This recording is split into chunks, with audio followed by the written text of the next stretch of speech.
Good morning again to all the participants. I welcome back all the participants to session 14 of day 5, Entrepreneurial Stress Management by Dr. Shri Harsh Kaushik. I now call upon Dr. Sagar Patel, Assistant Professor of Pharmaceutical Analysis, to please chair this session. Dr. Sagar. Thank you, Dr. Harika. Hello and welcome back to all the participants uh, to this final session of this faculty development program on stress management by Dr. Shrihas Kaushik. Dr. Kaushik completed his master's in marketing management from University of Mumbai and is a PhD fellow from JJT University. He has 28 years of experience in building and managing startup operations and scaling up existing operations in India and also in international markets. He is passionate about enhancing sales force effectiveness by designing and delivering sales training interventions, manager development programs, leadership workshops, outbound or experimental training, and assessment centers. He has previously worked with many reputed industries. To name a few, we have Organon, then Blue Cross, then Cipla International, GM Training, Mylan, and many more. He aspires to add value and contribute to the growth of every organization that he consults by building and enhancing people's capability. With this very brief introduction, I welcome Dr. Kaushik to deliver his talk. Over to you, sir. Thank you so much, Dr. Sagar. Good morning and a warm welcome to this session. First, a little bit of correction. I'm doctor in the making, so my thesis is yet to be submitted, but nevertheless, it should happen in the next couple of years. So that's a little correction.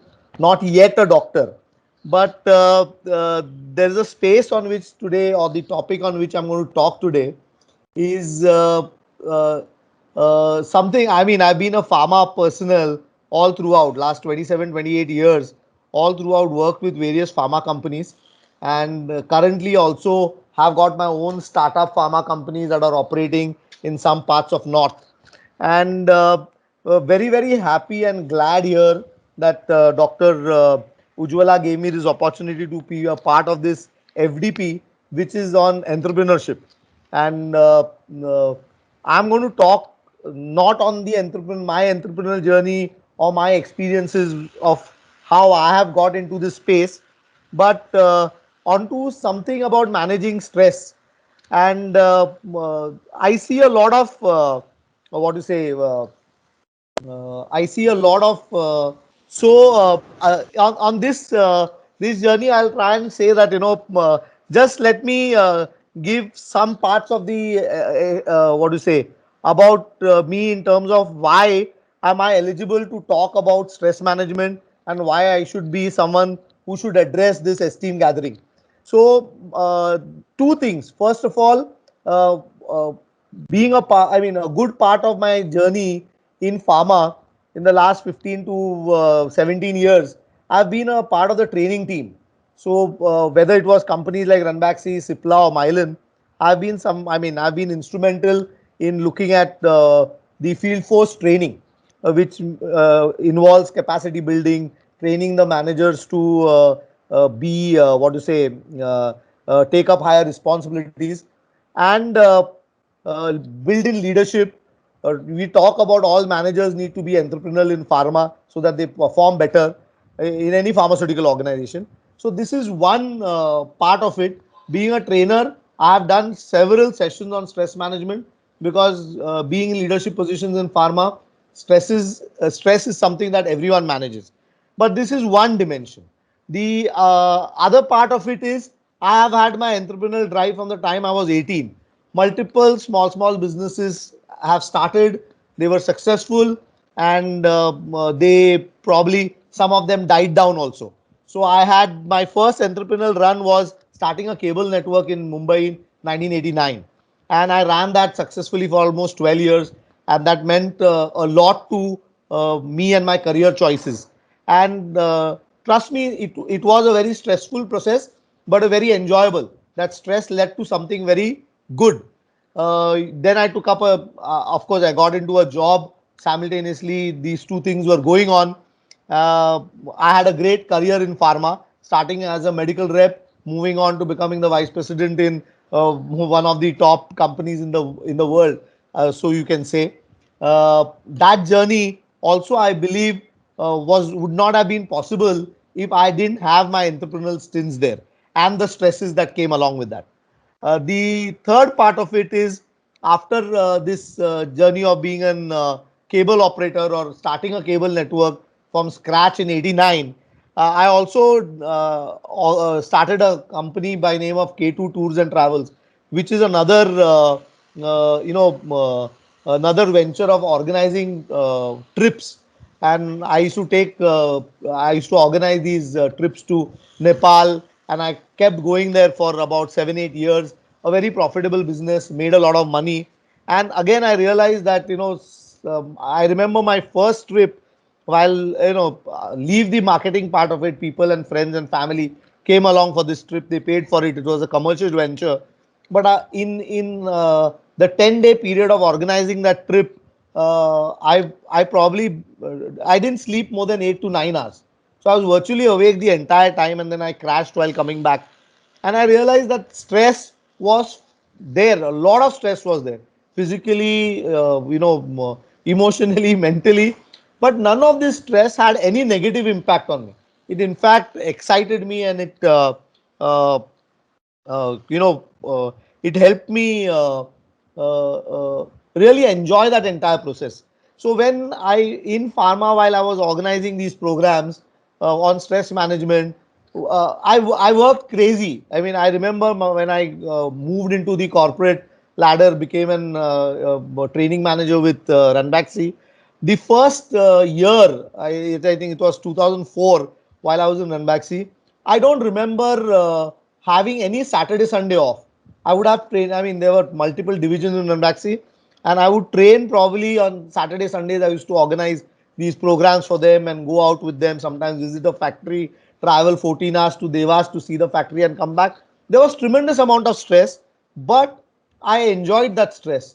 And probably because I was able to enjoy that stress, I owe it that the career that I had, the success I had. So that's a little journey that probably I feel that probably qualifies me to talk on how do you manage entrepreneurial stress. And the last part of it, and I'm going to spend a lot more. I mean, these entrepreneurial journeys continued after 27 years of working with pharma. In 2017, I quit and I started off on my own.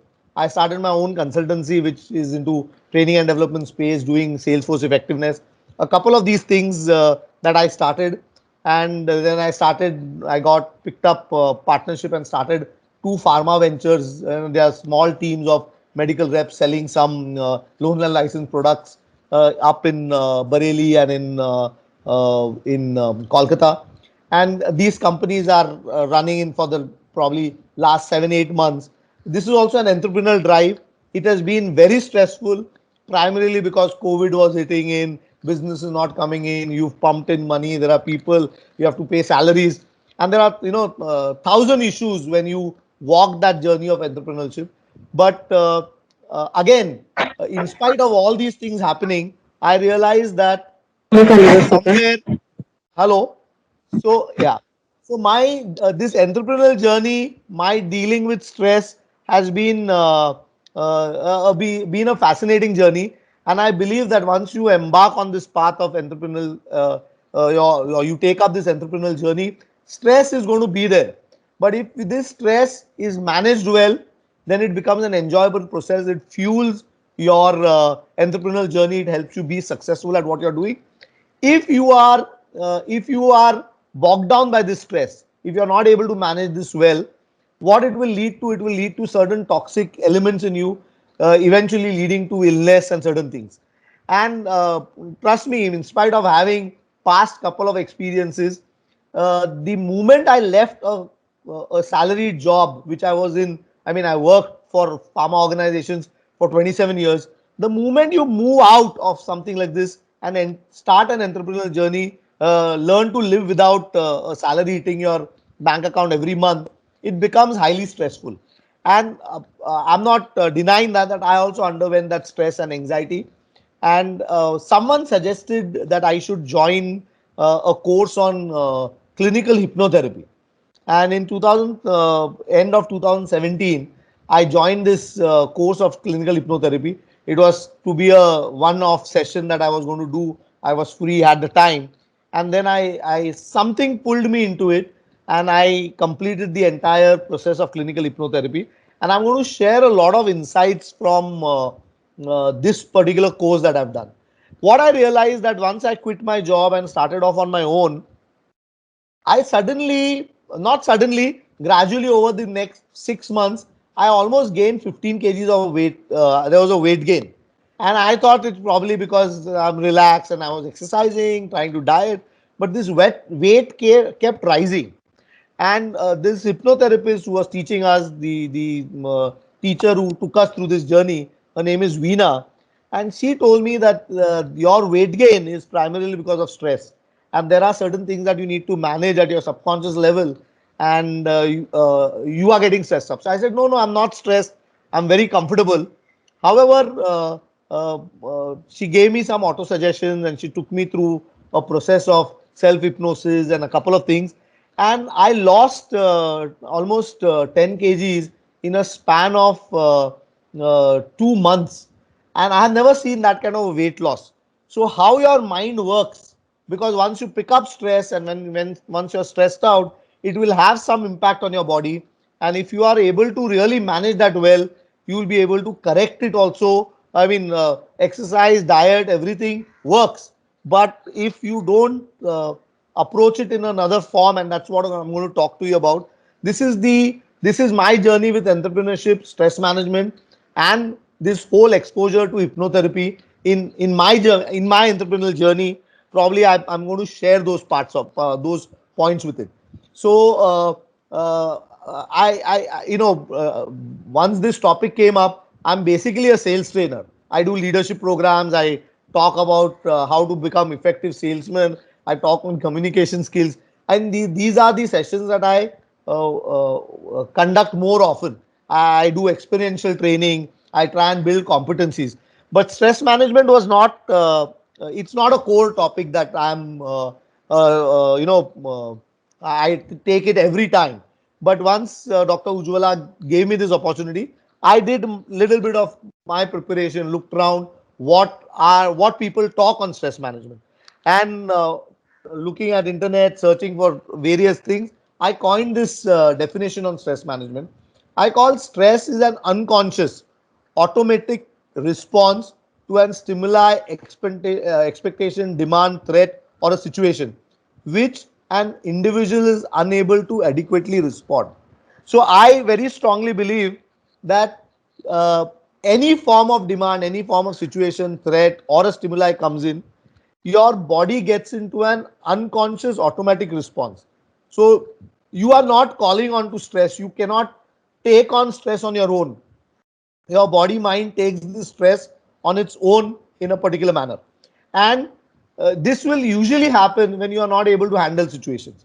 And when you are on a journey of entrepreneurship or in life, there are so many challenges that come your way. Many a times we are not prepared or we don't have a prior experience to adequately respond to these situations.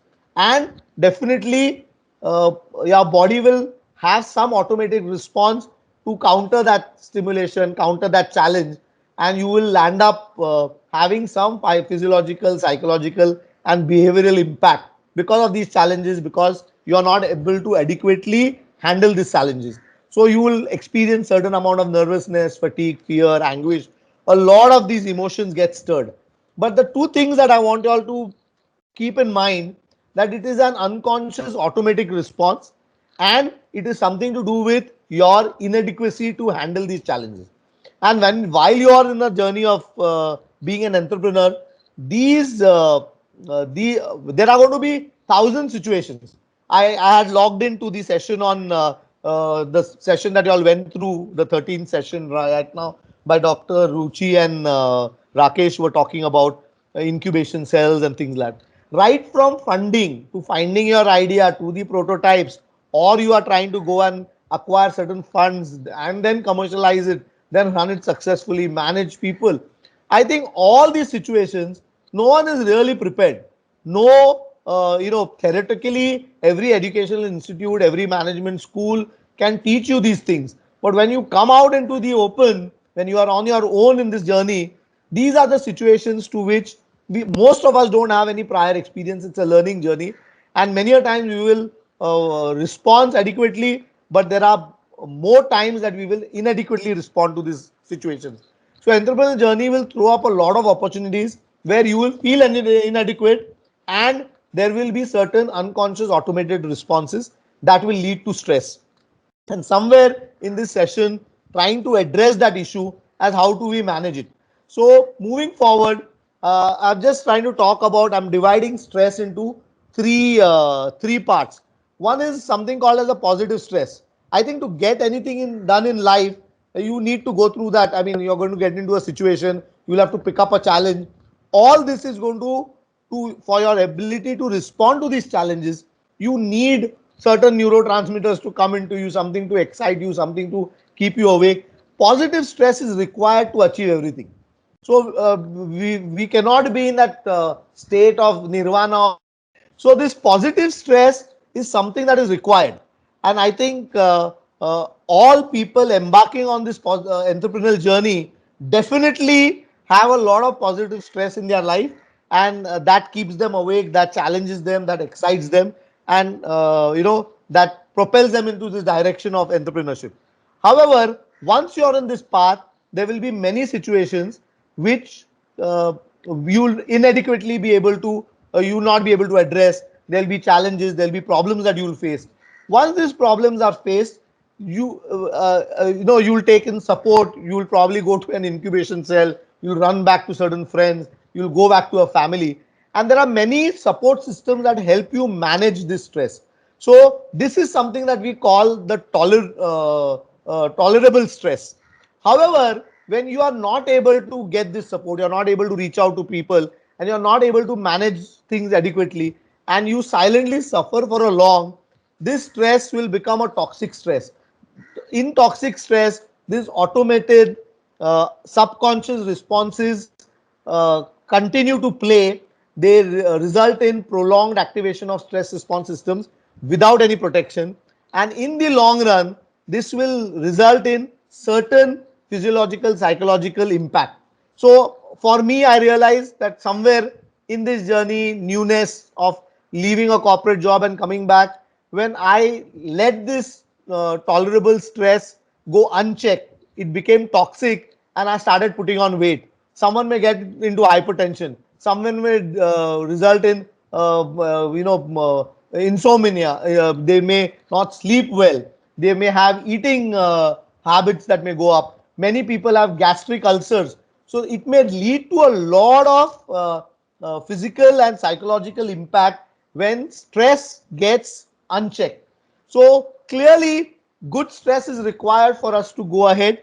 Tolerable stress is something that we can manage with friends, family, getting in support. But when this thing gets unchecked, you land up getting into a toxic state. And in this journey of entrepreneurship, if you've got toxic state impacting you, it is going to impact the chances of your success or chances of you enjoying this entire journey and process. So let's look at how we can probably prevent stress from getting toxic. So generally, I try and talk. I mean, these are few slides that I picked up from the net. They talk about that stress will impact everywhere. It will impact your body. It will impact your mind. It will impact your behaviors. It will impact your emotion. And there's a concept about how we tackle the impact at each level. I'm going to talk about that, and I'm talk about healing the impact of the stress. If some toxic stress has caused certain damage, then how do we reverse it and we work on it? I'm going to try and look at that.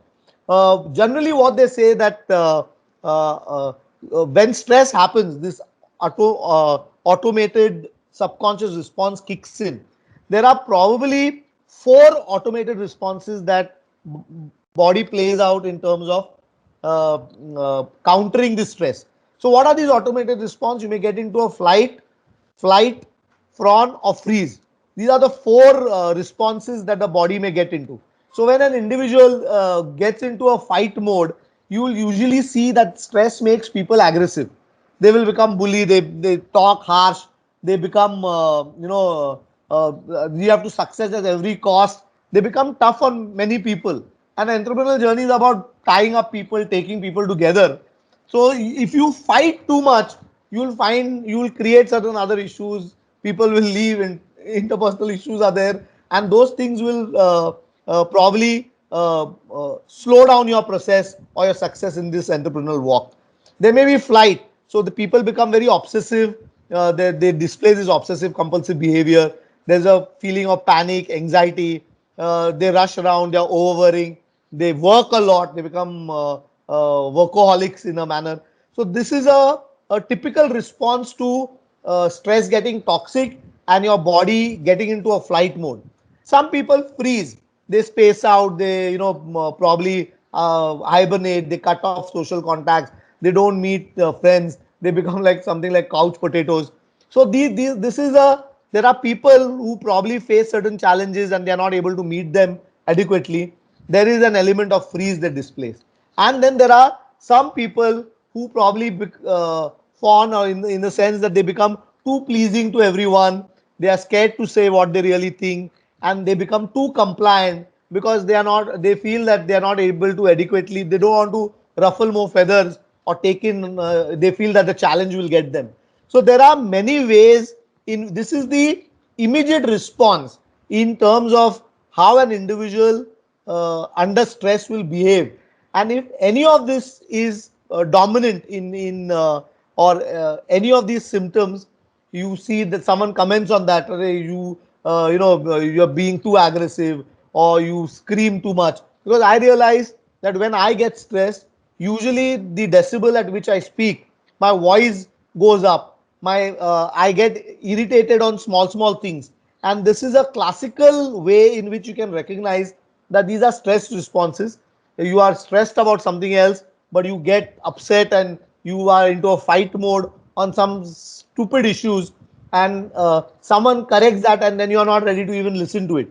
So these are auto responses that come in before it gets into a more physical aspect. So so much for theory on what is stress and where it impacts stress. There are multiple slides from 100 tips on stress management to 50 tips on stress management, and multiple people talk of a lot of what to say, a lot of ways of managing stress. So people say, do yoga, do meditation, uh, exercise regularly. You've got thousands of these apps today on phone. Walk your 10,000 steps and keep your blood circulating, and that will probably take care of stress. It does. All these things work really well, but the consistency on using these methods without understanding or correcting the automated response or looking at these aspects is something that is going to be that's what I'm going to discuss of. It's very important that we sleep well, because though that the 7 to 8 hours of sleep is a must.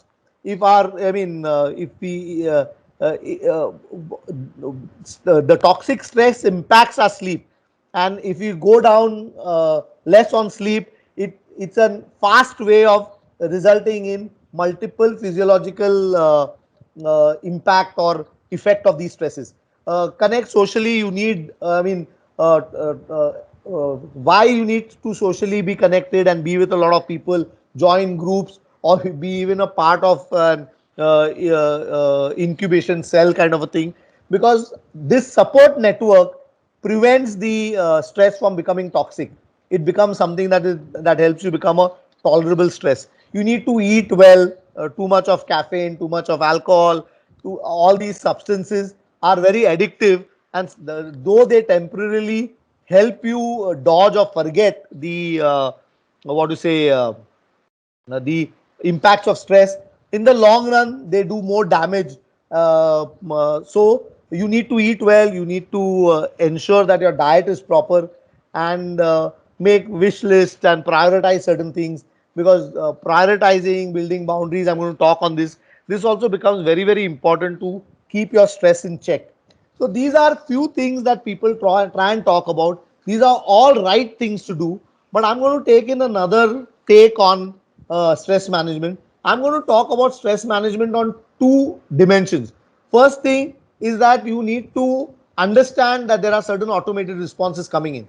There are certain responses that are coming in primarily because of certain past experiences that you've gone through, and you are playing certain. There are certain wounds, there are certain trauma that has happened, and this is called as childhood trauma or wounds of omission and commission that have taken place. These things that have happened to you in the past uh, are dictating or are driving your responses today. So it's a situation in which you have got in.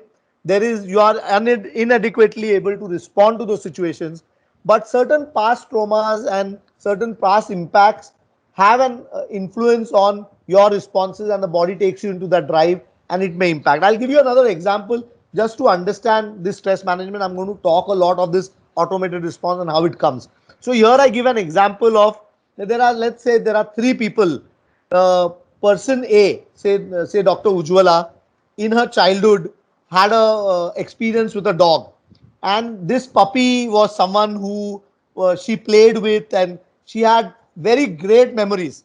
She loves dogs and she plays around with them, and there's nothing untoward happen. Every time she saw a dog, there was a celebration and a lot of happiness. This is somewhere coded with the dog. And 3 years later, she moved into another place. There was no dog in her life by then. For that matter, while I was 2, 3 years old, I was bitten by a dog, and this dog probably my when I came back home, my parents scolded me. I had to go and take injections, and I was tremendously traumatized by this dog bite and the pain and the problem that I experienced afterwards. And let's say Dr. Sagar, he never had an experience, never enjoyed playing with a dog, nor he was bitten by a dog. And we three of us had this experience while we were kids. Now we move probably 20 years later, we move into an area where there are too many dogs available. Now, none of this dog is coming and playing with Dr. Ujwala, but she will start, because she's seeing these dogs multiple times, certain automated responses will kick in, and generally she'll be in a good mood. Whereas I'm staying in an area where there are too many dogs, because of my past experience of dogs have bitten me and I had a traumatic experience, I won't go closer to the dog. The dog are not coming and biting me today, but just by the sheer seeing these so many dogs around, I will constantly, because every time is there, the automated responses kick in, and I will find myself a little nervous and apprehensive about being in that area, and I'll feel something is amiss. Whereas probably Dr. Sagar, living in an area with a lot of dogs, he will not even notice that the dogs exist there. He does not have any response. So this is how our past, what has happened in our childhood, probably surfaces. So certain unfavorable situations, certain situations where we are not able to control, we experience certain situation, and auto response is kicking. And sometimes it is important that if you experience any of this problem impacting you, you need to go down and check where it is coming in from. Because most of us feel that no, we can manage this, we are able to do this, but we are putting on weight. I'm cool with my journey here, I can manage this ambiguity, I can manage people, I can handle this situation. But however, we are feeling stressed and my sleep patterns have gone down, or I'm getting hooked onto caffeine. So if you see any of the addictive habits or any of the physical issues that you're facing while you're on this journey, take a time to check whether this is coming in from an unchecked stress, it is coming in from an automated response. And there's another thing that I've been always talking to in the programs that I do on leadership and manager development programs for various people, various pharma companies. When I do a thing on stress management, I try and talk about it that stress can be best managed if you build your capabilities, you build your competence. If you got the build your ability to handle these situations, not today, tomorrow, your ability to accept a failure and move on. I think this ability of building our competence, capabilities, and our capacity to handle and adequately respond to various situations is an important aspect. And there are certain thoughts that probably I would like to share on that. So first, let's look at, though I explained this automated response, I want to share two insights gained through my journey with clinical hypnotherapy of trying to address these traumas in childhood and many of the problems that we face today in our day-to-day life, or our inadequacies or incompetence to handle certain situations emerge from certain traumas, certain things that have happened in childhood. So we need to understand how our mind works, and this is probably what they talk in what to say. They talk in terms of when we study hypnotherapy. This is the first thing that they teach you. So I'm going to talk about these two, three things in the thing about understanding our automated responses and understanding our subconscious mind. So first, I will talk about theory of the mind. Now, theory of the mind, and then I will talk about these automated responses, and we'll talk about healing. So, generally, in hypnotherapy, we say, what is the mind? Most of us think mind is in the brain, but whereas we consider it as an sphere of energy with the center it at our umbilical, and it's all around us, and it's an energy field. So our mind can travel to places. We may sit at one place, but our mind has got the capacity of going wherever. It's nothing but an energy field, and the mind, to understand it, is divided in two parts. We call it the conscious mind, which is about 10-12% of the mind. So whatever language I know, whatever I do, the planning, thinking, talking, recognizing people, names, all this is encompassing the 10-12% of our mind, that thinks, does analysis, has the logic, feels, decides. All this is your conscious mind, whereas the 88 to 90% of your mind is your subconscious mind. Now, what is your subconscious mind? Subconscious mind is like a storehouse. Every incident that happens to you, right from your birth to today, some of us as hypnotherapists believe from our past lives, there is a law, your genetic coding, you can try and talk about it. Everything is stored into your subconscious mind, and subconscious mind over a period of time creates certain pattern. I'm not getting into the past lives, I'm not getting into the other energies that can come in. I'm talking about, let's talk about from our childhood till now, whatever incidents has happened, all those memories are stored. For example, what we had today for breakfast, we will remember. Probably if we stretch a little, we will remember what we had yesterday for breakfast. Probably even on Monday, what we had for breakfast. But what we had last Sunday for breakfast, or last Monday for breakfast, we probably don't remember it right now. In your conscious mind will not know, but your subconscious mind will have memory of that. And everything gets recorded, and there's huge amount of data that gets stored into your subconscious mind. Now, subconscious mind gets divided into modern memory, which is from your birth till now, and then there are past records which come in from your past lives. I would skip that at a point. Now, what happens is, everything that we go, the flight response, and that frown and freeze and whatever I talked about, these automated responses come in from what is known as your primitive mind. We are scared of loud noises. We've got this fear of falling, and the two responses of flight and flight, or even frown and freeze that we talk about, come from this space where it's a primitive mind working. This generates this automated responses. Now, how does the mind work? We say that from 0 to 8 years, whatever we experience, the conscious mind to the subconscious mind, memories are stored as it is. There's not much of filtering that happens in these first 8 years. But after 8 years, around 8 years, it takes for what is known as the critical filter to develop between conscious and subconscious mind. Whatever experience that we go through during the day today, all these experiences, all these images and everything are stored into this critical filter for the period of time that you're awake. So everything that is happening today will be stored into this filter. When you go off to sleep, this data that you've collected for 24 hours into this filter gets sorted. The first one third hour period, whatever is important will seep inside. Whatever is unwanted will be thrown out, or it will be released in terms of the taxi driver's face or the bus driver's face that we see, or unrelated information will be cleared, or it will be removed from your system. Whereas the data that goes in will get stored into a filing system that your subconscious mind has. So we believe that this filter plays a very important role in helping what gets stored into your subconscious mind. So an incident that happens consciously here, it all the files that are stored inside this critical filter is formed because of socio-economic, education, and religious inputs that come in, and all the environmental, body, mind, all these stimulations that come in, all the things that come in. For I just explained this, stay there for 24 hours in our filter, and then they get into your subconscious mind, and they get filed into uh, two processes.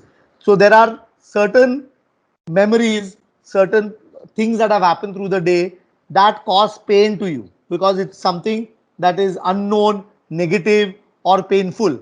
They get stored as known as the negative file.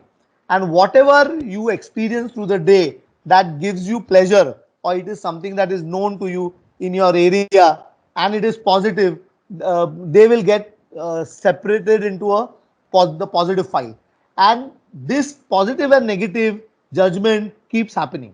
Now look at a stressful situation. In stressful situation, you are in a position where you are not able to handle a particular situation, you are not able to address that issue that is at hand, you feel inadequate there.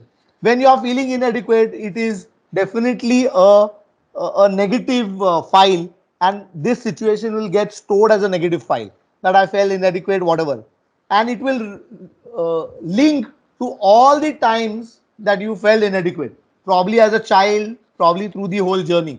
So, and it will then kick in these automated or responses when negative files come. So when you experience threat, you immediately, we generally talk about, if someone throws something to you, you immediately cover yourself in a manner to protect your visceral organs. That's a very defense mechanism that comes in most of the time.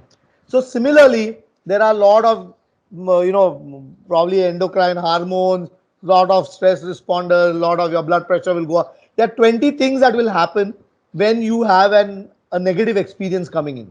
So if there's a stressful situation in your life because of your entrepreneurial journey, you are not able to address a situation, you got into a situation where you're not able to handle it immediately at that particular period of time, whatever said and done, it goes and gets stored as a negative file into your subconscious mind, and your subconscious then is generating a lot of automated responses depending upon all that is stored into your negative file there.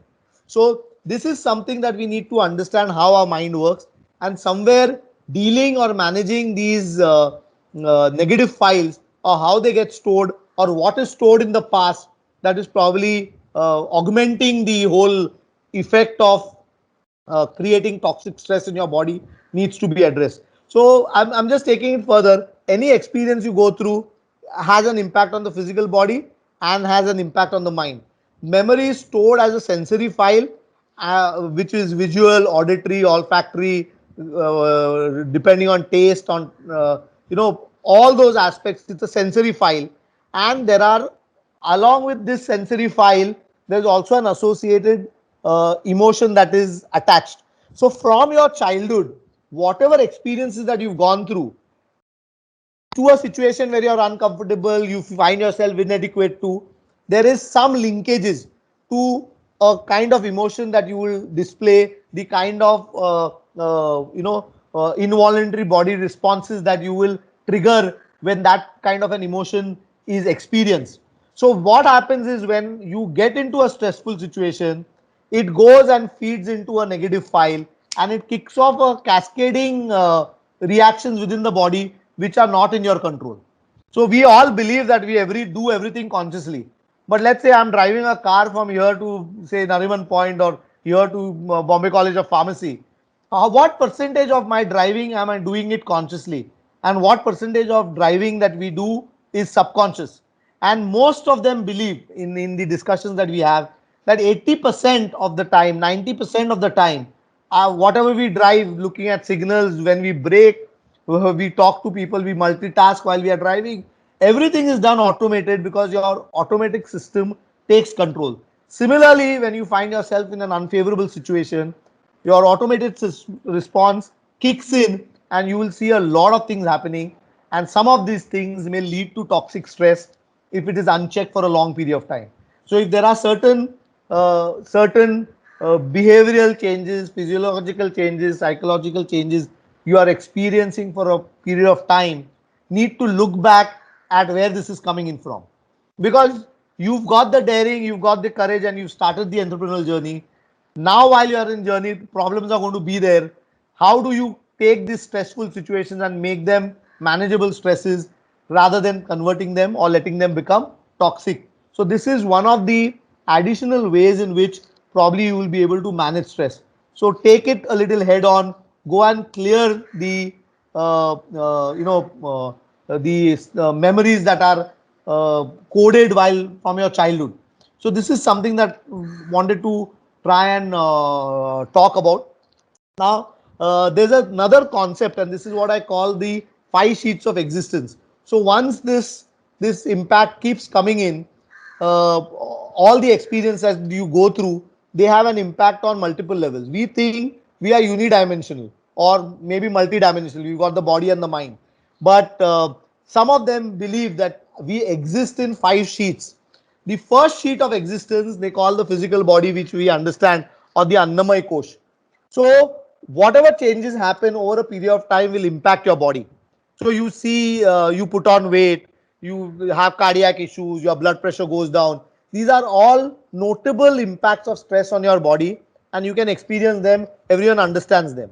And while you are doing stress management, you eat right, you focus on your, take medicines to correct it, you eat the right food, you rest this body adequately. These are techniques that we use to correct the issues on the physical body. They definitely work because the impact over a period of time has come and impacted your physical body. You take corrective measures to impact the physical body.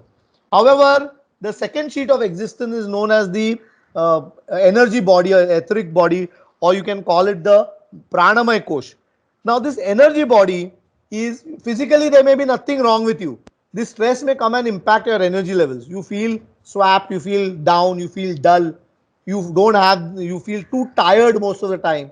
This also can be an impact of the stress factors or a toxic stress impacting your energy body or your pranamaya kosh.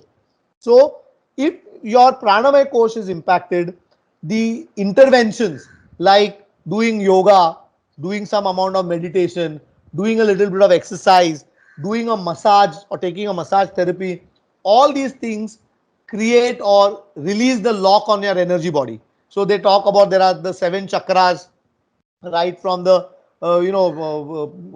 each chakra has got the name, each has an impact on certain things. You got the any of those chakras get blocked because of your energy body being disturbed, that has an impact. So your heart chakra gets blocked, your ability to trust or bond or emotionally involved with people will get impacted. Sacral chakra gets blocked, your will to finish things or your ability to show discipline will get blocked. So there are multiple things on this energy body that work. So you can correct it by probably doing an exercise, taking a massage, or going to an energy healer who will do your chakra balancing and try and talk about a couple of things. And one of the things that I have really this hypnotherapy course helped me is there are some exercises, there are small exercises, keeping in mind that I'm trying to balance my chakra over the last 2 or 3 years. These doing these exercises on regular basis have helped me a lot in terms of ensuring that my energy levels don't really dip. And personally, I've seen a lot of benefits of doing this whole exercises with the conscious idea of balancing your chakras out. So this is one way of looking at. This is another sheet of existence. So after the physical body and the mental, the energy body, the next sheet of existence is known as the emotional body or the astral body or the manomaya kosh. Now, what happens is this stressful, when it gets toxic, may sometimes go and impact you at your mind level. So physical body we understand, energy body also we understand to a certain extent. Some people get to understand the mental body also. they get irritated, they are anxious, they are depressed. These are the terms that we see them rising, and we see it impacting our behaviors. We snap too early. And if these things are happening, definitely stress has come across and attacked your third sheet of existence, that is your Manomay Kosh. And if you want to correct it, then there are, how do you go about correcting what is happening on Manomay Kosh? There are a lot of counselors available.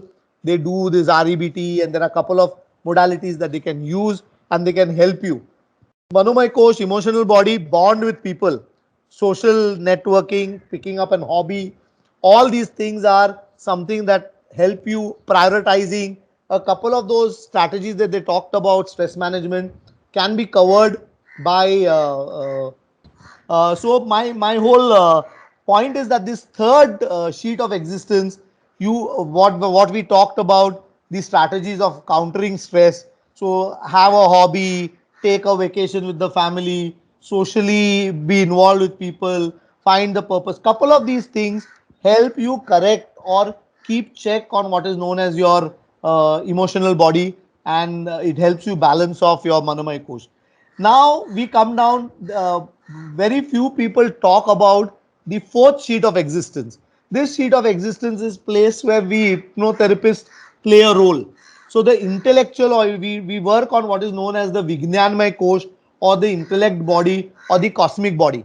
So what I explained to you in that work, theory of the mind and the automated processes, this is the circuitry from your childhood, probably from your past life, from wherever. How is your mental makeup being built? How do you respond to stress? What are the situations that you react to? All these things are something that it's like a wiring that has happened into your brain. You look at a dog and you feel happy, or you look at a dog and you feel scared and worried. Now this is the wiring that has happened over a period of time. So in an situation of ambiguity, how are you addressing those issues is something that this Vijnanmay Kosh deals with. So this circuitry, you cannot go across and erase memories from an individual's mind. But the responses to these memories, the automated responses, can be tweaked. And that this is a place where an hypnotherapy comes and does some work known as the inner child work or the regression work, and they try and correct certain things about in your intellect body or your Vijnanmay Kosh. Here is the point where I even talk about, this is another thing that has worked very, very strong, or why probably I got hooked up into hypnotherapy and into this metaphysical space, is primarily because one of the things that I did for my weight loss, which definitely worked a lot, was giving myself auto suggestions. And this was a challenge that was thrown to me while I was doing my course on this clinical hypnotherapy. And she said, every day give yourself these auto suggestions. It probably helps you correct your circuitry inside and your responses to it. And the moment I gave those auto suggestions, those 2 months, there's only one thing that I did differently and lost about 12 kgs of weight, was through giving myself auto suggestions. So correcting your, going across and doing this self hypnosis or taking help of an hypnotherapist to look at certain issues that you've not been able to resolve. So be it a weight gain issue, a psychological effect, a physiological effect, entry can take in from wherever, but go and correct the circuitry, and that helps. So this is a place, like for a physical body, if you got an issue, go to a doctor, have some pills, it can be corrected. Energy body, go to a gym, exercise, massager, or a healer, he will correct it. Emotional, go to a psychotherapist, go to a friend, go to a group, pick up a hobby, it gets, the impact of the stress gets corrected. Whereas if you want to correct something at your intellectual level, at your Vijnanmay Kosh, you need to seek hypnotherapist. And this is the concept that has worked well, and this was something new to me, and it seen the benefits and effect of it. So in this journey, you find, if there are certain recurring problems, if there are certain issues that you've not been able to resolve, certain things that make you angry, certain stereotypes that you deal with, and you experience them, that they are playing a role, you go across and try and address this. And the final sheet is the bliss body, or the Anandmay Kosh. This is the spiritual part to dealing. So you go and people attending satsangs or praying or finding the religious route of seeking a guru and going about it. They say that you get into one sheet of existence is always in bliss. This physical and the other bodies vibrate out of this bliss. So it's the you do meditation, you calm down your breathing, you focus on your breath, and you do regularly. You will be able to find amounts of time where you are in a state of bliss, and this helps you correct a lot of these automated processes. So these five sheets of existence are there. When there is an injury, hurt, trauma, disease, illness, problem, all caused because of some toxic stress. It may show up on various sheets of existence, and there are various routes through which you can address these problems that you're facing. So you want to heal out of it. Uh, uh, if there's a toxic stress that has impacted you, then there are various methods and ways in which you can heal yourself. But healing yourself is an important aspect of stress management. Don't push it under the carpet. Address it. What to say? Address it assertively. Address it on a front foot, and probably that's the best way in which you will be able to manage stress. So what basically I've tried to talk about here, I'm trying to say that stress management, when you're trying to do it, when generally when stress occurs, body will have certain automated responses. Most of these responses, with some support and all, you create and make a manageable stress. But when this stress becomes toxic and it goes and has an impact on your body, then you need to actively pursue a healing through which you will be able to undo the impact of stress. If you don't do it, in the long run, it will give you more debilitating diseases or problems in life which you will not be able to correct, and probably it will derail you from your entrepreneurial journey. So this is the concept of healing that I wanted to talk about. This is something that I picked up from hypnotherapy. I mean, trying to explain it, this whole journey can go in for much longer, but I've tried to make it as concise as you can. Maybe a few questions we can handle once I finish my session. So this is again what I'm trying to talk about. You have to find peace within, and you want to really manage the impact of toxic stress. These are on each sheet of existence you can work, and this is a more balanced approach to managing stress. So this is what I wanted to talk in terms of the first part of the stress management, and how do you manage stress at your so you manage stress at the uh, prevent it from being toxic stress. Now, there's one more thing that I wanted to try and do here. Someone who pushed me into taking this course in clinical hypnotherapy is my wife. So she also currently does a lot of practice. She's got a lot of clients with whom she works on the phone during this COVID times. There were too many cases that came in, and she is a clinical hypnotherapist. I'm also a clinical hypnotherapist, but I'm not practicing as much. And today I want you all to go through a small relaxation technique that an hypnotherapist takes you through. So I'm going to actually invite her. At this point, I wanted to invite and just take you all through an experience of deep relaxation, followed by one auto suggestion that you can give yourself. It's a general auto suggestion. So we will try and do this process. I would have done that, but after you do her session and you go into their deep relaxation, I think it will kind of I will not have a flow to close what I wanted to say. So I'm going to call on what to say. I'm going to do this small part of my presentation, and then we'll go through this live experience that we are trying to do. So when we talk about the second aspect, the first aspect is you manage your these subconscious processes. You manage what past stress and toxic stress and what impact it has got on your body. This was the first part of how do you manage entrepreneurial stress. The second part of it is I talk about building capacity, capabilities, and competence. I think on the entrepreneurial journey or wherever you are, in order to keep stress at bay, I've picked up these 3 or 4 concepts that usually I talk about. They are very close to my heart, and I think they help me, or they have helped many people keep their stress at bay. One concept I've got is this past, present, and future. Many of times, most of us either predominantly live in the future or we live in the past. Eckhart Tolle has written the book Power of Now. Sometimes, if you can read it, I think it will work well. In this book, also, he talks about the stresses, your ability to manage, your ability to be comfortable is very strong when you are, in the present. If you live far too much in the future, your anxiety, nervousness, and fear is bound to rise. And you are living far too much in the future because there are some past files and incidences that are pulling you there. If you are living in too much in the past, guilt, sadness, and anger will build more of your emotional system, and lot of issues arising out of being guilty, sad, or angry for too long will result into certain physiological, psychological, or impact the 5 sheets of existence.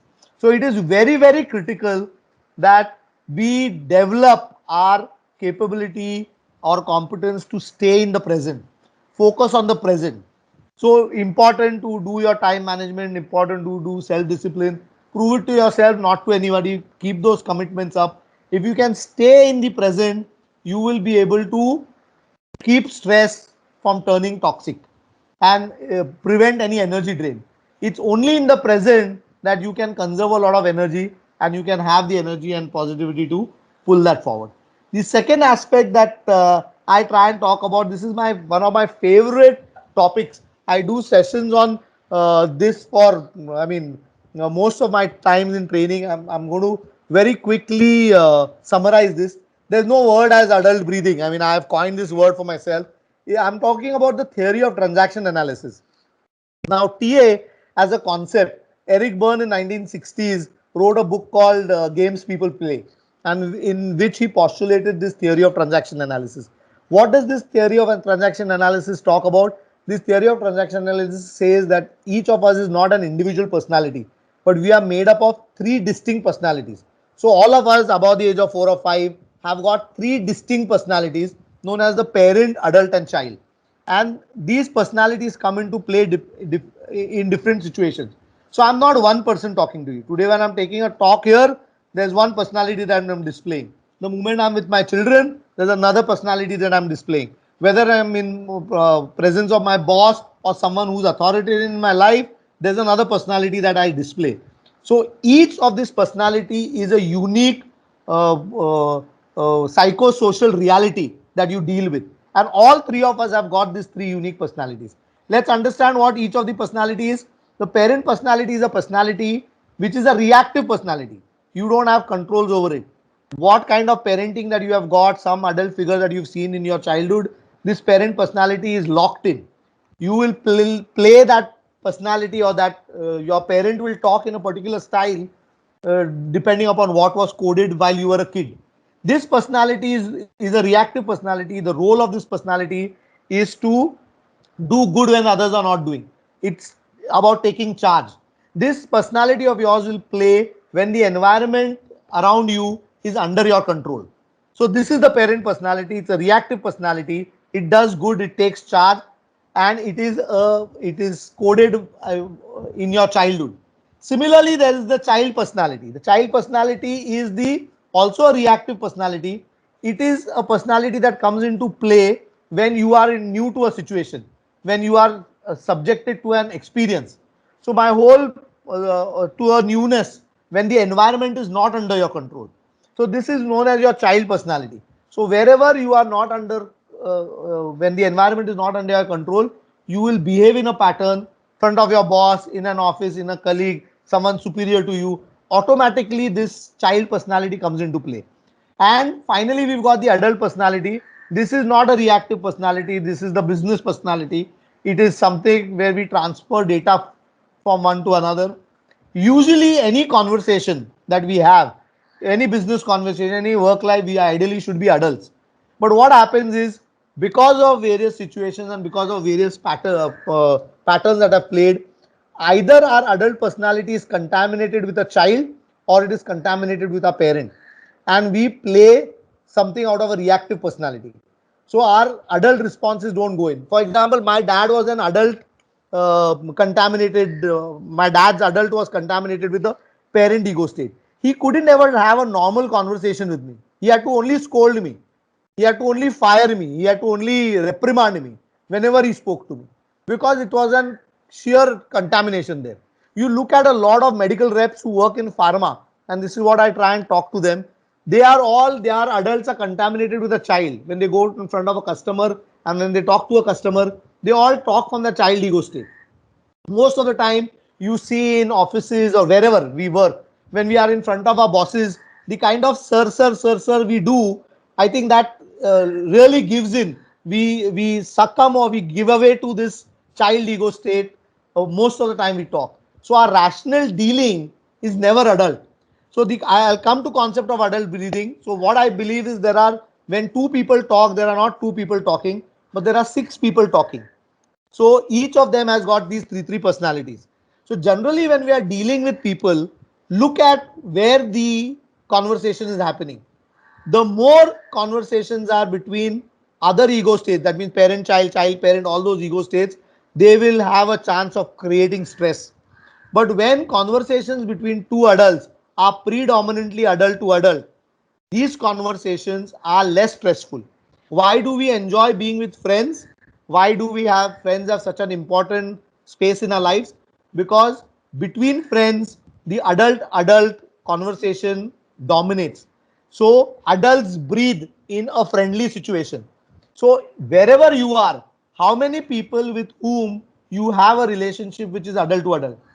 Most of the time, relationships in various work environments, in various places of your entrepreneurial journey, these relationships may be between parent and child. We look at mentors, we look at many people, but we predominantly operate out of a child ego state. So what happens is, when we constantly there's a contamination, our child is contaminated, we predominantly operate out of child ego state in our dealings, then you are going to be in a submissive state, and this is very stressful.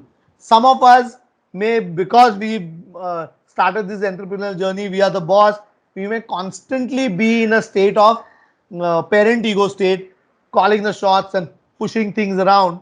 You may be into an aggressive state. Aggressive state is also stressful. So the to deal with uh, best way to deal with dealing with people is let your adult breathe, and make other people's adult breathe. If you stay in this adult to adult conversation when you are having with people, you keep your adult free of contamination from the parent or child, you will be less stressful. So this competency, this competence, this capability of being able to maintain an adult to adult disposition in all your dealings, keep that adult free. Don't get let your child ego state or a parent ego state play because of the environment. Then you will be in a better position to manage stress, because being in a constant aggressive stress and working around with people is very stressful. Being in a submissive state while dealing with people and getting things done as an entrepreneur is also very stressful. It's easier to be in an adult to adult conversation, and thereby it will have an impact. So the first point that I talked about, stay in the present.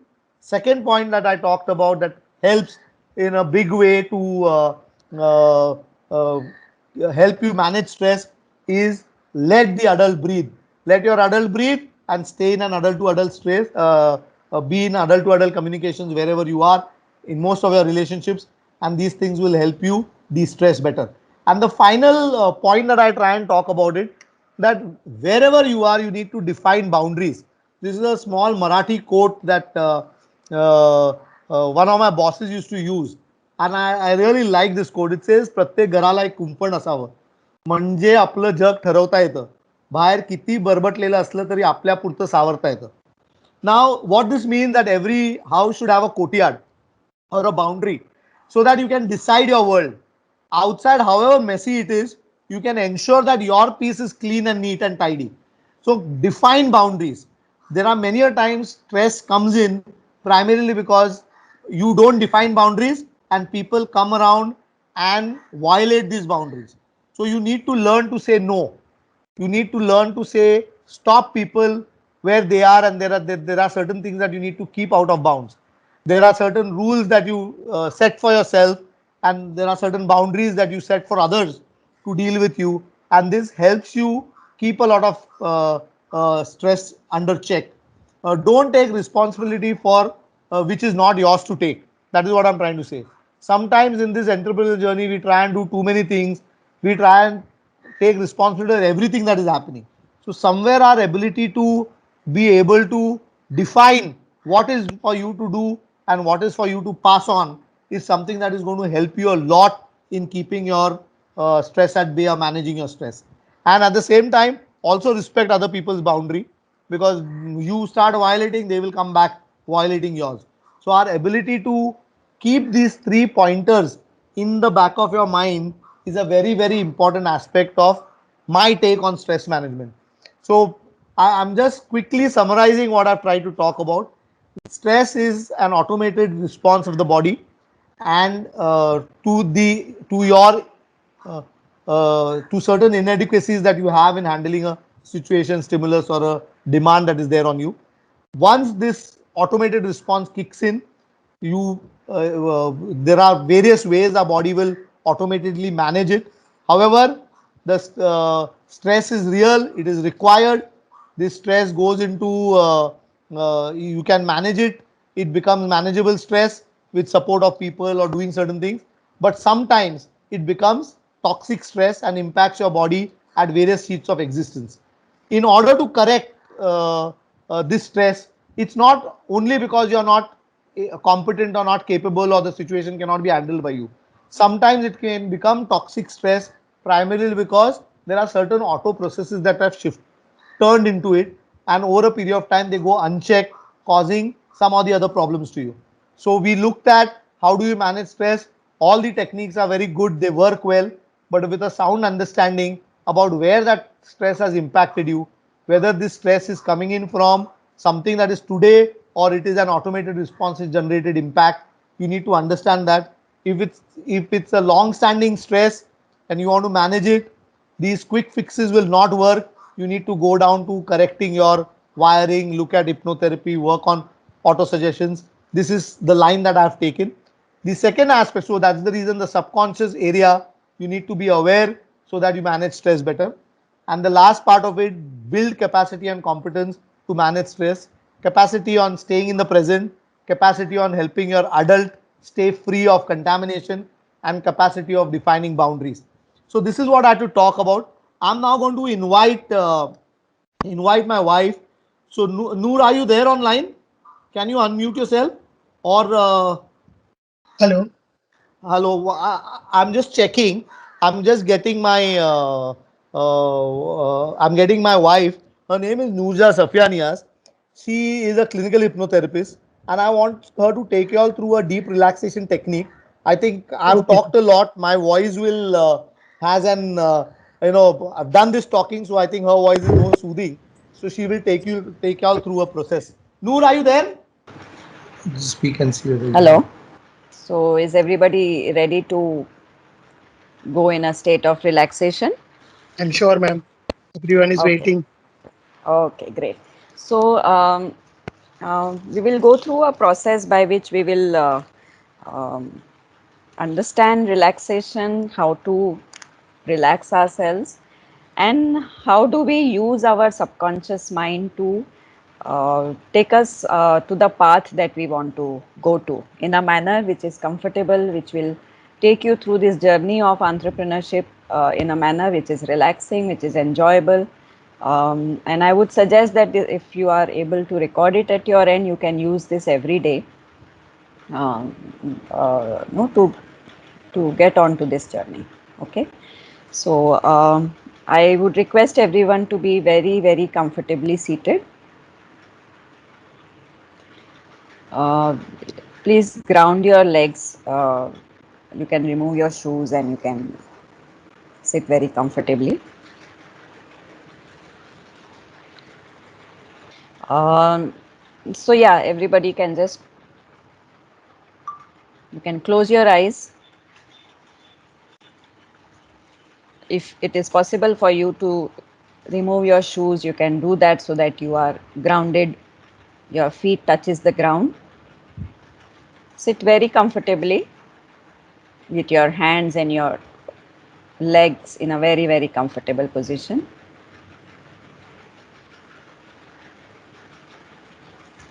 And just bring back all your attention to your body. Leave out all the thoughts. Let the thoughts come in and go out. You just come back to your body. Feel your hands, your legs. And as you bring your attention back to your body, further focus it on your breath. Just breathe in and breathe out.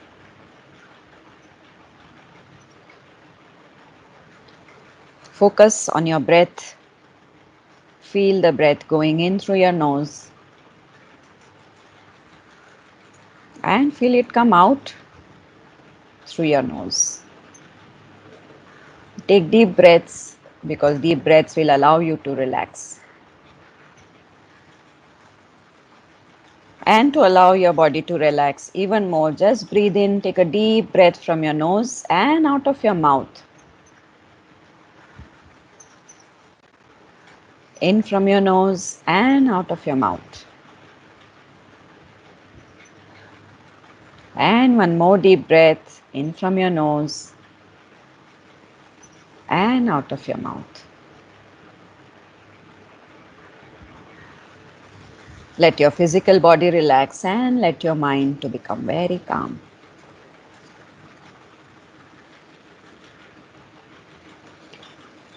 And now I would want you to focus your eyes on any point or spot either on the opposite wall or on the ceiling. Wherever you are sitting, you don't have to change your position. Pick up a spot or a point on the wall that is opposite you or on the ceiling if you are lying down. And now when I count from 1 to 3, at 3 you will start counting down slowly and loudly from 50 in the reverse order. Okay, I'll count that for you. While you keep staring at this point, we are going to start a reverse countdown. At the count of 3. 1, 2, and 3. And there we start the reverse countdown. Keep your eyes on this point in front of you, starting at 50, 49, 48, 47, 46, 45, 44, 43, 42, 41, 40. At some point in this countdown, your eyes might just close and allow that to happen. 39, 38, 36, 35, 34, 33, 32, 31, 30, 29. Your eyelids might become very heavy and they might just start to close, and that's perfectly all right. Close your eyes while I'm counting you down from 29, 28, 27, 26, 25, 24, 23, 22, 21, 20, 19, 18, 17, 16, 15, 14, 13, 12, 11, 10, 9, and at this point I'm sure your eyes are closed and you're feeling very relaxed and comfortable. Down at 9, 8, 7, 6, 5, 4, 3, 2, 1. And at 0, you're very relaxed, very comfortable, very comfortably relaxing. Your mind is very calm and your physical body is totally relaxed.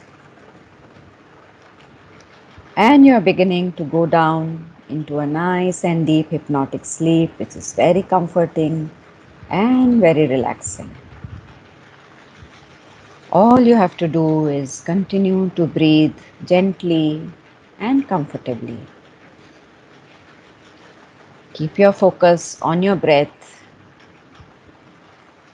and breathe gently and comfortably, enjoying this very relaxed state of mind. Thoughts may come and go. Let them come and go. All you have to do is keep your focus on your breathing, which has become very gentle and very relaxed. I will now count you down from 5 to 0, and with each count that you will take, you will go 10 times as deep. The physical body will relax and the mind will be completely calm. Starting at 5, you're already very relaxed. Further down at 4, further down at 3, deeper still at 2, very deep at 1, and in a nice deep hypnotic sleep at 0. All you have to do is relax. Keep your focus on your breath. Allow your physical body to relax and let your mind to become very calm. You are listening to my voice. Any other sound that you hear in the background will help you to focus on the sound of my voice only.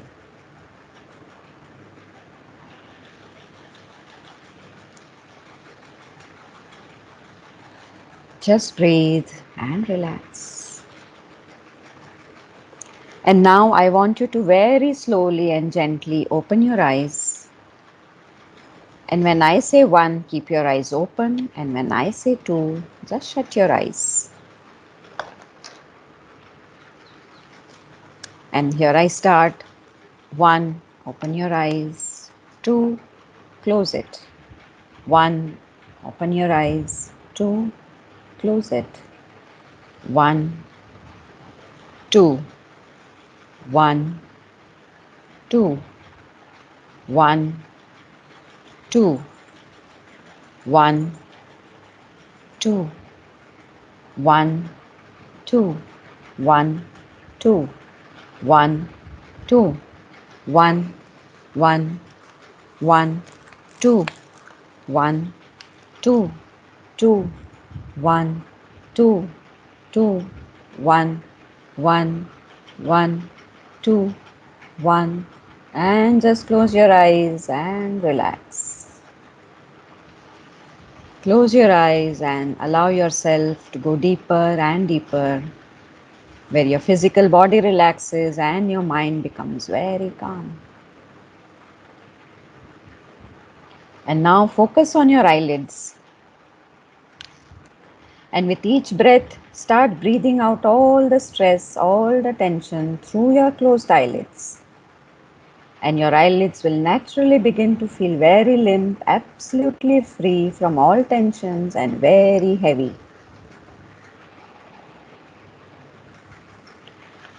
Focus on your very, very high, heavy closed eyelids. And feel all the tension simply flying away from your closed eyelids. And your eyelids will become very limp, very loose, free from all tension. And make yourself believe that your eyes are sealed shut and you cannot open them, and the harder you try and the more difficult it becomes. All you have to do is keep them closed and go deeper.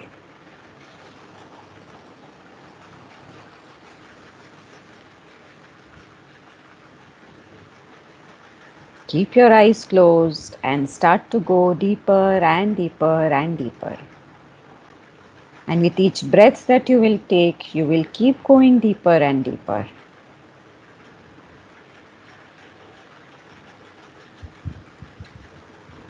The more relaxed you feel, the more deeper you are able to go. And the deeper you are able to go, the more relaxed you are. All you have to do is relax yourself, feel the comfort all over your body, and go deeper and deeper and deeper. I will take you down to a very, very safe position in your own mind, and you will keep going deeper and deeper till you reach the most receptive state in your own mind. All you have to do is relax and go deeper, relax and go deeper. With each breath that you take, give yourself the permission to go deeper and deeper, where your physical body will relax and your mind will become very, very calm. The deeper you go, the more relaxed you are, and the more relaxed you are, the deeper you go. And from this very deep state of mind that you are in, I want you to focus your attention on both your feet.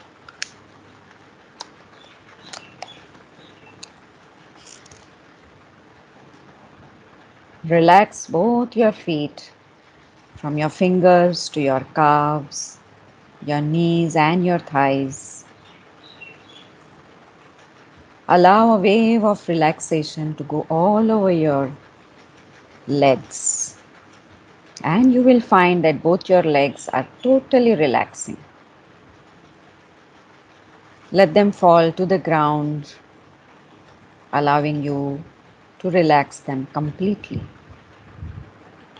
And this wonderful wave of relaxation moves up your hips, relaxing all the small and big muscles of your hips, moving up your stomach, relaxing all the small and big muscles of your stomach.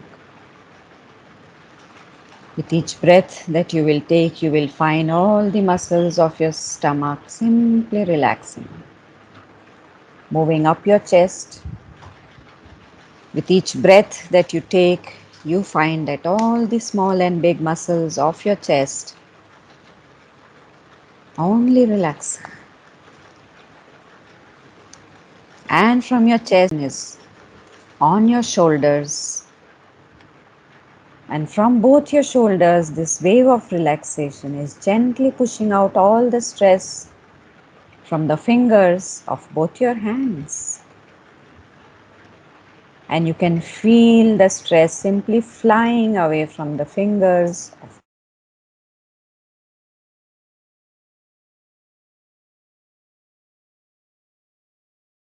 wave of relaxation goes down your back, your upper back, your mid back, your lower back, relaxing all the muscles of your back.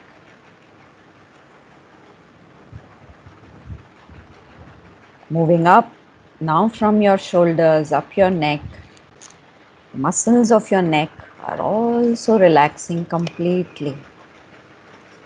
Moving up your scalp, down your face, relaxing your jawline, allowing your entire face to feel the relaxation.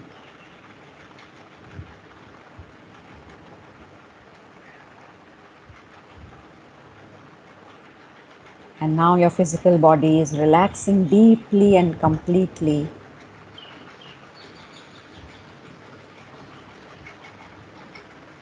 Your mind is so calm and relaxed. And you can now feel that from your closed eyelids, any residual stress that you may have still in your body is simply flying away, making your eyelids very, very heavy, very limp, allowing you to go further deep down in your own subconscious mind, which is ready to receive an important message.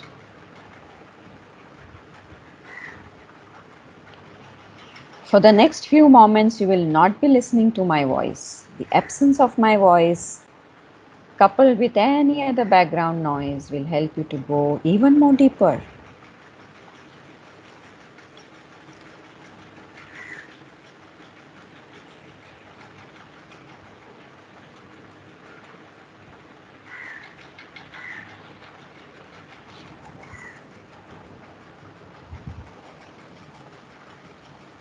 And now, imagine or visualize yourself on top of a staircase. This staircase has got 20 steps going down, is very well lit, and has got sturdy handrails on both the sides.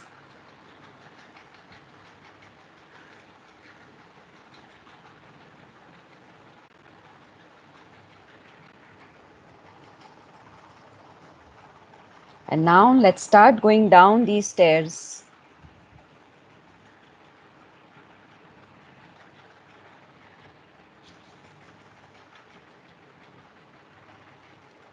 Starting with your left foot first. Start going down the stairs. 20, 19, 18, 17, 16, 15, 14, 13, 12, 11, 10, 9, 8, 7, 6, 5, 4, 3, 2, 1. And at 0, you are at the bottom of the stairs.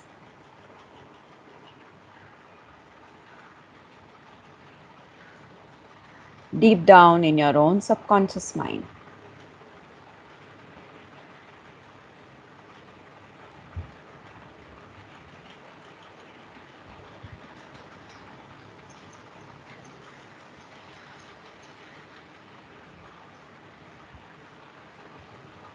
Stand there in this deepest part of your own subconscious mind.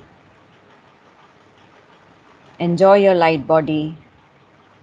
Feel safe and feel very comfortable. Your body feels so light, as if it is made up of light only.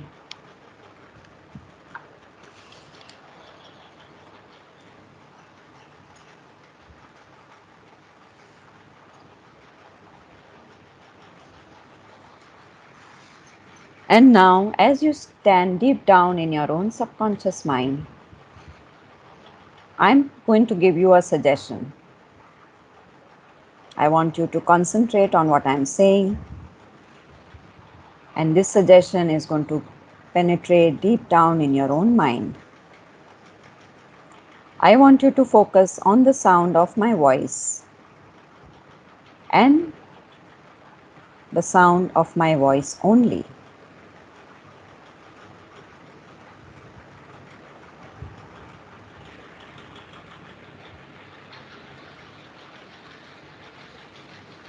As I repeat this suggestion, you too keep repeating it in your own subconscious mind.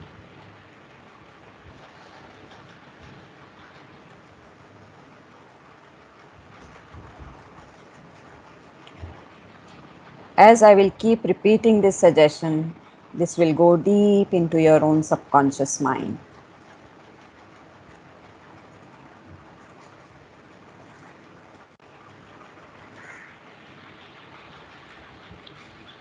And here I start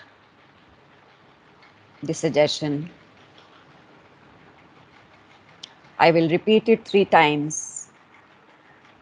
Please repeat after me as you stand deep down in your own subconscious mind. And here I start. I acknowledge that this journey of entrepreneurship is full of positive challenges, and I know I can use these challenges to reach my goal comfortably. I will repeat it again, and you can repeat after me. I acknowledge that this journey of entrepreneurship is full of positive challenges, and I know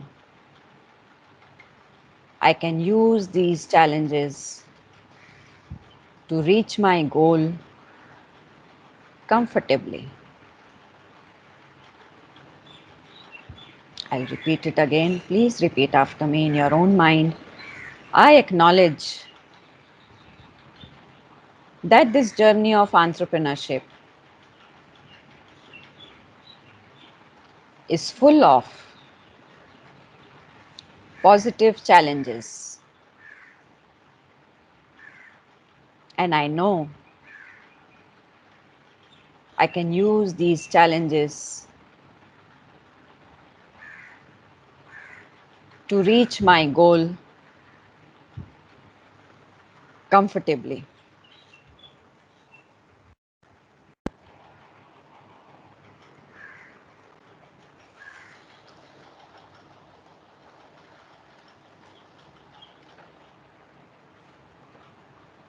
And now I'm going to count you down from 5 to 0. And with each count, this suggestion will go deeper and deeper into your subconscious mind. And it will be very deep at 0. And now at 5, it's already very deeply embedded in your subconscious mind. Deeper at 4, very deep at 3, still going deeper at 2, very, very deep at 1.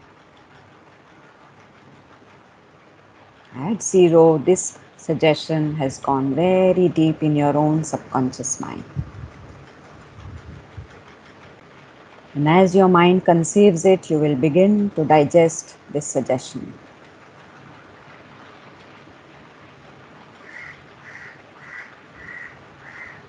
You will simulate it, and then you will feel the body needing more and more oxygen, and your breathing will go deeper and deeper in a few minutes. As this suggestion goes deeper and deeper, you will need more oxygen, and so deeply keep inhaling. Have deeper breaths, allowing this suggestion to go even more deeper.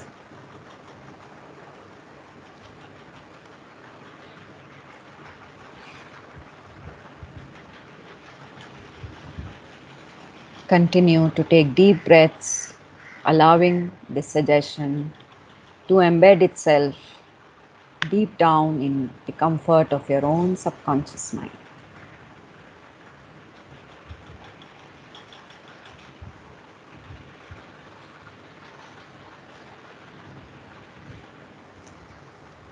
And now I'm going to count you up from 0 to 5.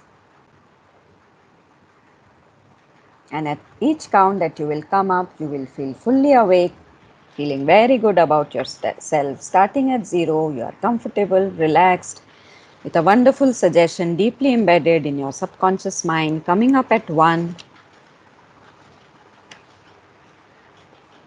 further up at 2,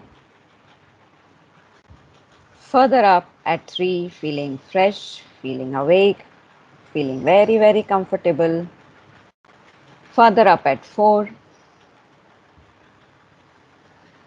and higher up at 5, fully fresh, fully awake, back in the here and now, back to your body with all your consciousness put together, and you can open your eyes at 5, feeling comfortable and relaxed.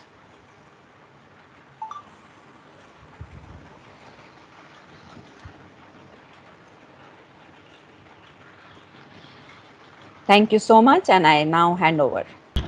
Hello. Hello. Yes, sir. So I think I just wanted to take you all through a small relaxing technique. I would now probably open it up for questions. Are there any questions that we can take in few of them? Yeah. And Yeah. Uh, Yes, I'm sure, sir. Thank you very much, and also, madam, for the wonderful tips that you both have given for the participants of this faculty development program. I read few questions.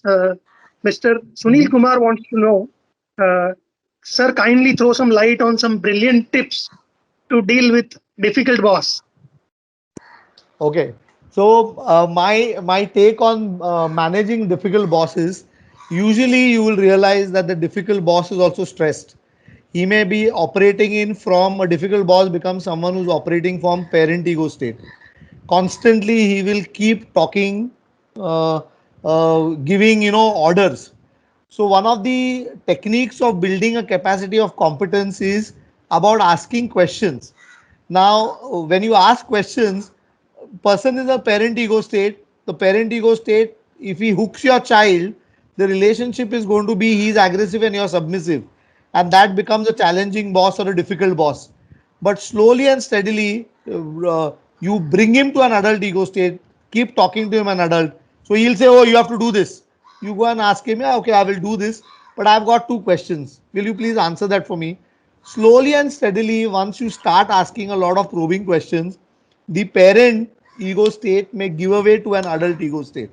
So when I talk about TA and transaction analysis, that's one way of building, managing a boss. So in my career, I've had these kind of tough bosses who, only my dad was tough again. So this TA really helped me manage these situations much better. So I think that's the immediate answer that I can give. But it's building adult to adult relationship with your boss. Establishing that is important. And what happens is over a period of time, with our the way we are and whatever be the situation, our relationship with our boss becomes a parent-child relationship. That's when the boss remains tough. Thank Hello. you so much. Yeah, Yeah. thank you, sir. I'm sure that answered sir's question. In fact, Okay. he's asked one more question. Can you throw some light on couples therapy? Couples therapy, now there are a lot of modalities. When you look at couples therapy, REBT is one of the counselors use this very often. So that is one part of it. In hypnotherapy, they do something known as family constellation.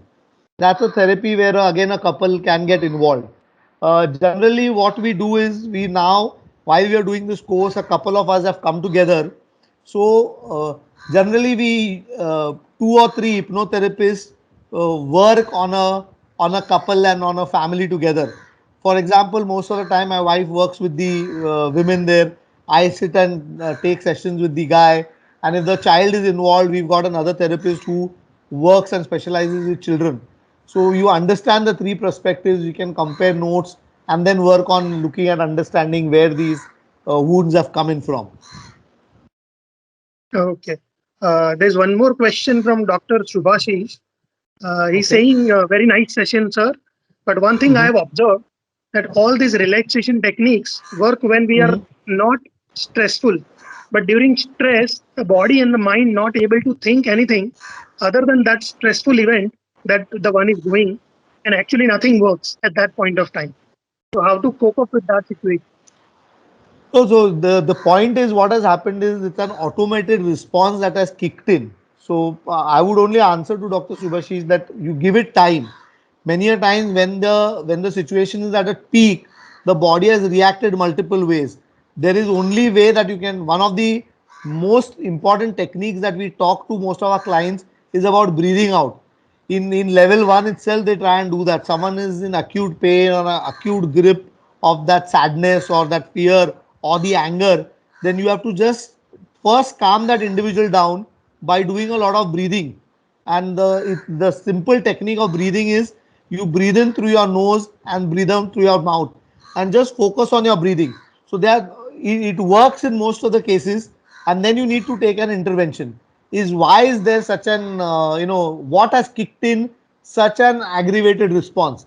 Some issue of stress has happened, but it becomes toxic at a particular period of time when there are some past memories that have been surfaced. So immediately at that particular period of time, it's best to breathe out. That's one thing that one can do it emotionally. Dodge that issue somewhere and find someone to talk to. I think those are a couple of things that offhand we can do in order to address while you are in the grip of that stressful situation. Totally agree with that, sir. There's one more question by Dr. Vaishali. She wants to Yeah. know some stressful situation Mhm. affect our work to such an extent that we never turn back to complete the task that was given. So how to overcome this kind of situations? So, if you have a problem of this nature, find the source. You are not going back because there is such a there's a whole concept of what to say childhood trauma, or there's a concept now childhood does not mean that the childhood has to be right when you were a toddler. Childhood can be 2 years back you have had a trauma similar situation that leaves an imprint on your mind. So my whole issue is that any trauma that has caused in the past, this is not an isolated incident. This incident has been tied up to a past incidents where a trauma has occurred and you've not been able to resolve it. It's gone under the carpet, or there are certain issues that have happened on that nature. So my whole point is that if there's a task that has not been finished, park it at that particular period of time, you will see a repetitive pattern happening somewhere else also. There may be a couple of tasks that you procrastinated. So if you can link in the pattern, sometimes go across, and on your own also you will be able to analyze where that thing has come in from. So my whole again going back to the whole thing that there are these childhood traumas, or there are traumas in the past that have happened which have not been resolved, and this one work related situation has triggered in the connection with those past traumas. And then body will always try and avoid pain. The entire closure is how it can avoid pain and how it can seek pleasure. This is an automated response that works inside our mind. So if you feel that this thing is going to give you and land up into a painful situation, sometimes the automated processes will take you away from.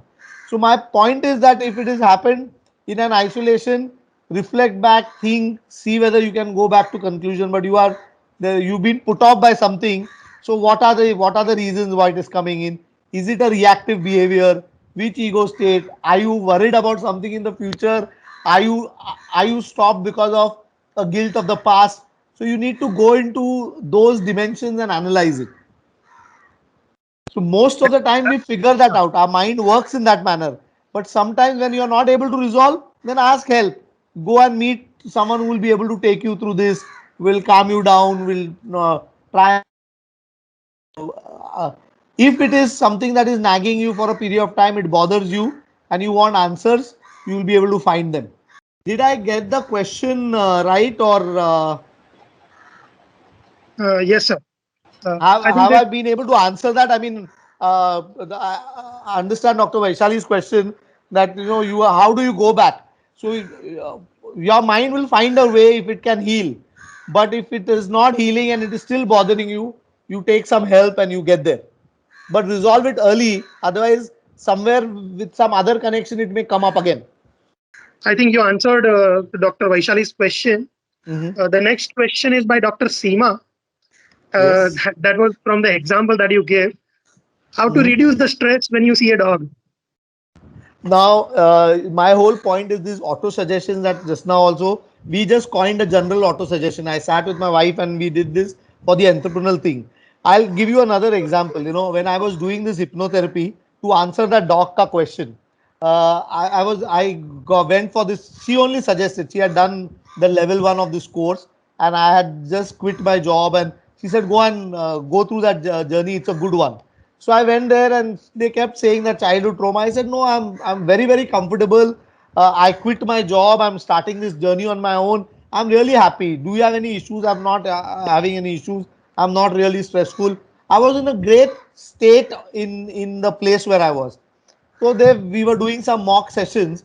So she said that there is some you are I am a little aggressive in my basic nature. So she picked that up and she said, why are you so aggressive?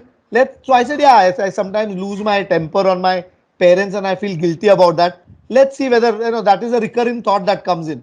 That by and large I'm good, but when my mom is critical about me or my dad was critical about me, I used to snap very often. So they took me into a session where she induced trance, and I came up with memories. When did the first time? Why did you snap? When did the first time it happened? I went down to an 8-year-old of myself in a room where I believed that I'm not loved enough. I'm not worthy of being loved, and that's where she coined that connection. And so she went on to explain to me that the entire aggression is to seek that attention which was not given to a 8-year-old child. So a dog ka issue that is there, a fear is there. It There is a childhood trauma somewhere in the past. Something has happened. Now you need to heal that. No dog has bitten you. Your conscious mind can recognize that. For the last 20 years, there's probably no dog has bitten you. Nothing has happened. But that fear and phobia exist. So why does that fear and phobia exist? Does it emerge? Some people say, no, never a dog bit me in my childhood also. Many memories of this nature are suppressed. Sometimes we've seen that these memories come in from the past life. So if there's an issue that is paralyzing you, you go across and seek a resolution for it. Any clinical hypnotherapist will be able to help you out with that.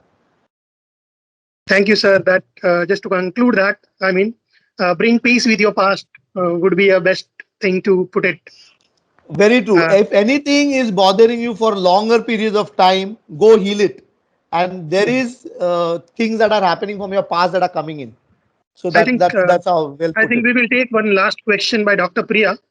Financial stress and losing jobs has been the major concern of people during the pandemic. So, can you suggest how to cope up with the financial stress and job So loss situations? see, if you ask me, I am very surprised, and I think all these techniques or whatever I praise. See, I'm a freelance consultant, and if you ask me, last 2 years have hit me also in terms of what revenues I make. When the last drawn salary, what I was making and what I was probably expecting to make this year, we have. There's a huge gap between uh, what was expected and what was happening. But one part of it, I'm by God's grace, I'm very, very comfortable. So I don't undermine this, but there are many people who lose their jobs. Many people see their income coming down. I have been stressed. Well, I had even much more than what probably the first year of me, the first few months of me leaving my job and being at home. I had more money. I had my, the settlements coming in. There was no financial issue, but I was far more stressed on money at that time. Then today there are no revenues coming in, and you are in a COVID kind of a situation, locked at home, and I'm absolutely not stressed, because somewhere what I feel, when things will open up, you have to lie low. My whole point is that in certain situations you need to understand that this is the flow. Go with the flow. I travel crazy. There are other things. You slowly find a way in which you manage the things day by day. So the moment I think tomorrow I'm not saving enough. What will happen 3 months down the line, 6 months down the line? The moment I move into the future, the anxiety starts building up. I mean, for me, I'm trying to say I'm in the present. At this junction in time, am I able to manage? I'm able to manage. What am I worried about tomorrow? Do I have it for tomorrow? Who can I mean, if it comes down to borrowing money or taking money, do I have support system? So I look at it, yeah, I've got enough of support system. So many a times it's the fear. Why is it that we believe that we won't get a job once things open up? Why is it that I believe that tomorrow when things become normal, there's going to be abundant work and I will be more prosperous? Now I need to remind myself about this repeatedly. So again, it being in the present, that I'm improving my skill sets, I'm doing important reading. You focus on things that you can do now. So the moment this COVID and thing has hit, I started doing videos on YouTube. I'm pursuing my PhD, so I'm going after writing my thesis right now. At the same time, you pick up certain things, certain hobbies, certain long standing things that were there. You keep yourself busy. My reading has gone up. My what do you say? I'm catching up on so many of the procrastinated items that I was not able to do during work time. So if you keep busy during the present and you stay in the present, your ability to manage these fears become bigger. But the moment you start living too much in the future, that anxiety will grip you. And I keep auto suggesting myself multiple times that it's a 30-year-old career. In 30 years time, I should not worry about survival and money. I'm definitely beyond that. So that is something that I repeatedly keep saying. Is there a reason in your career, in your work experience, till losing this job due to COVID? Is there a reason where you failed miserably? We've been able to achieve multiple positives in life till this stage. There's no reason why when things become okay, you will not be able to thrive. So I think that positive mindset and reinforcing that positive mindset plays a very important role. Yes, totally agree with you, sir, on that. Staying positive would be the attitude during this pandemic to Very true. Very lead true. us all. I can see many comments giving compliments to the sessions. I mean, wonderful session. Again, from all the participants, even the organizing committee. I request Dr. Harita to, I think, kindly take over and present the vote of thanks. Thank you, Dr. Sagar sir, for chairing this session. I thank Dr. Shriharsh Kaushik sir and ma'am for this informative and stress-releasing session. I now call upon Dr. Ujjwala Shinde ma'am, coordinator of our FDP, to felicitate our guest speaker for this session. Ma'am. Hello. Thank you, Dr. Harita, and thank you, Dr. Sagar, for chairing the session. And as rightly said, that in this pandemic situation, all of us are going through a stress. All of us are under the stress, and I think this your session must have brought some relaxation in the minds of our participants. As a token of means, I really thank you for accepting our invitation, and I would like to extend as a token of appreciation with your association with our FDP, our research scholars, they have planted Parijat plant sapling in our BCP campus. So kindly accept it. Thank you so much. Yeah, It's an video. honor and a pleasure. Yeah, because this is the same thing we are following what our earlier FDP in charge, that is Dr. Vaishali Chirkat, he had started. So we are also following the same appreciation note with this. This is a wonderful gesture. I think it's one of the. It's a nice thing to do. Yeah. I cannot thank you all enough for this. So Parijat sapling we have planted. Even thank you, Noor ji. And Yeah. we would like to have a photograph with Noor as well as you and along with our participants. Okay. I'll Yeah. just call her. We'll be in the same frame. Yeah, I was please. yeah. I'll just call her one second. Please. Noor,